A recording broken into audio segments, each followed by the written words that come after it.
We are very excited to be announcing that the Canadian Angus Foundation is going to be writing a new history book over the next year. Lloyd Pickard wrote the last history book that included all the history up until 1985. Doug and Linda Henderson have graciously offered to help with this edition of the Angus history book. Doug and Linda have been involved with the Angus breed for many years, making them the perfect couple to help capture all the Angus history. Here's Doug and Linda to talk more about this exciting project. Well, it's indeed a pleasure to have you, Brian, and Carla here with us in our humble abode. And Linda and I are really excited about being involved with the Canadian Angus Foundation's updated history book. It's real important, we feel, to get some of the great history, some of the great stories behind the breed. We have so many new breeders from other breeds, breeders that have been successful in the commercial business joining our ranks.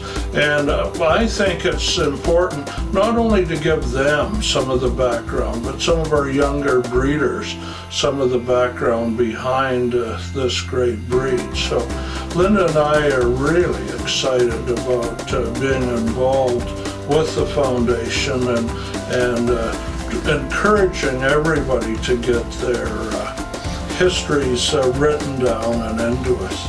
In fact, the Canadian Angus office will be sending out a letter to all the current Angus breeders, and we're hoping that everyone will take time to answer some of the questions and write their own history and send it in.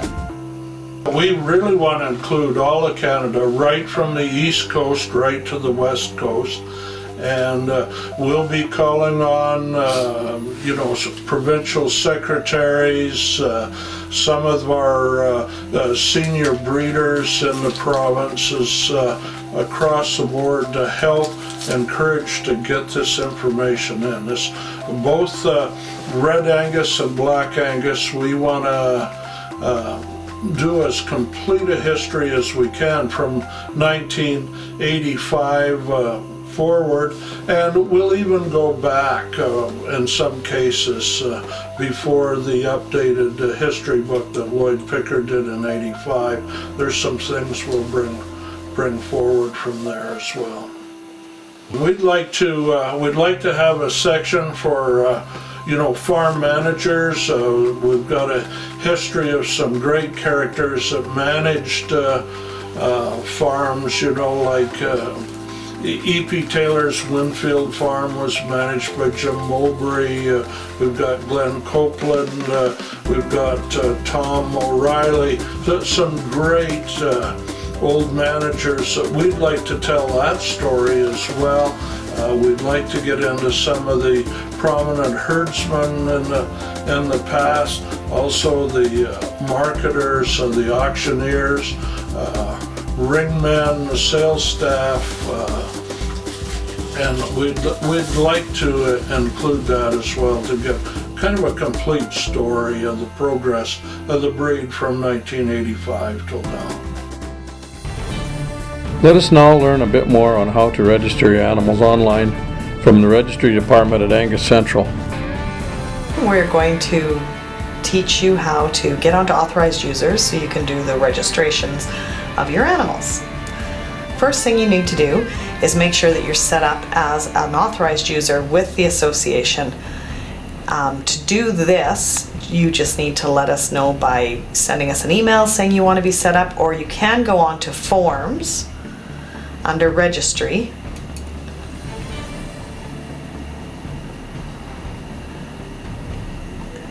And it is form number 21, which is the electronic registration agreement. Print that off, complete it, and send it back to us, and we'll get you set up, sending you a password and your member ID or your user ID. So once that's complete and you are ready to go online, go to registry. Under authorized users,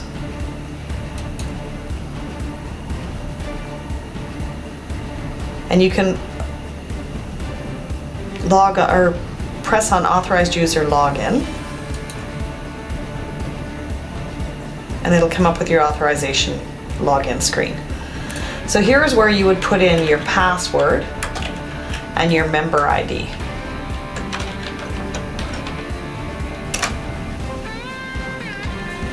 And it'll open up to the Canadian Angus members page. If you go to your far right, under online transactions, you'll get to the area where you would create a batch. So you click on create a batch, a new batch. And you can either manually add records, or you can create a batch from a pre-built worksheet. Now, if this is an animal and it's a one-off, you can do it through manually add records. But if it's your whole herd you're doing, or a larger number, go through create a batch through a pre-built worksheet. Then you need to select your batch type, which is applications for registration. You can also put in any comments. For example, you want to set up DNA on one of your animals that you are registering. Then you can just put that note in there and we'll catch that when we get it on our side. Then you hit create. And for some of you, you'll have a long list of different reports here. But you'll click on 2016 spring, or whatever year you're going to do, and then go. Should open up all your animals. And you can just hit continue.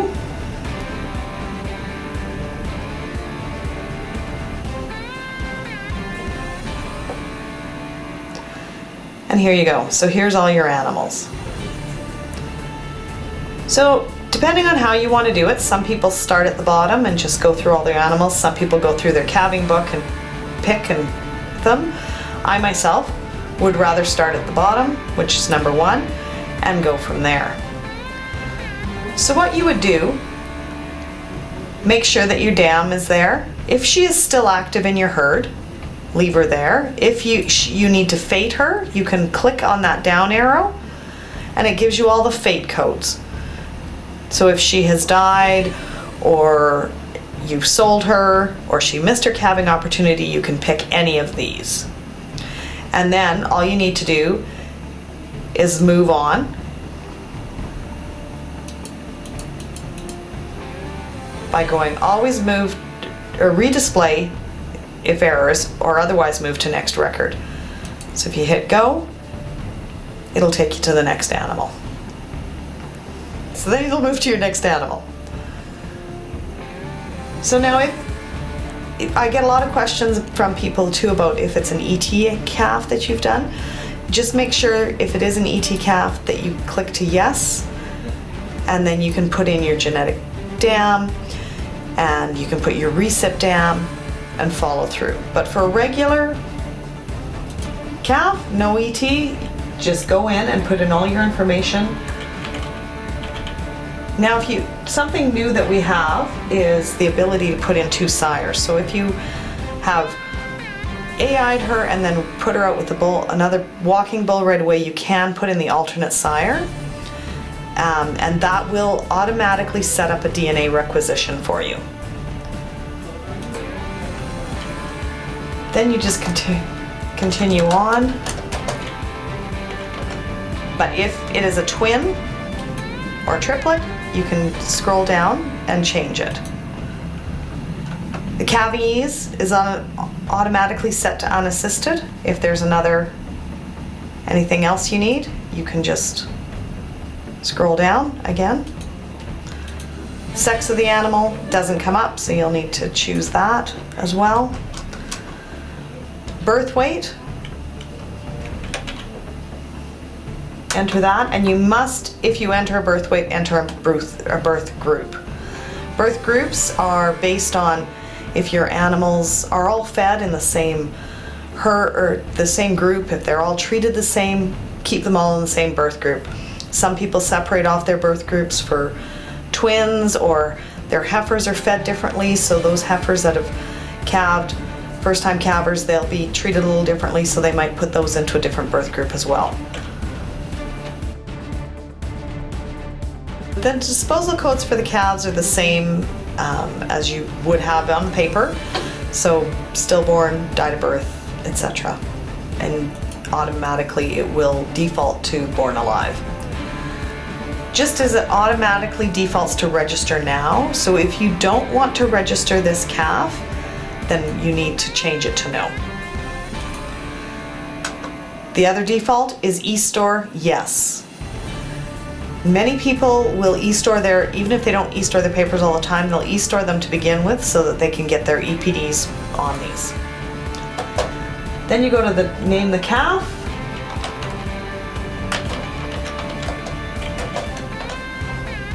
And again, it's on redisplay if errors, otherwise move to next record, and go.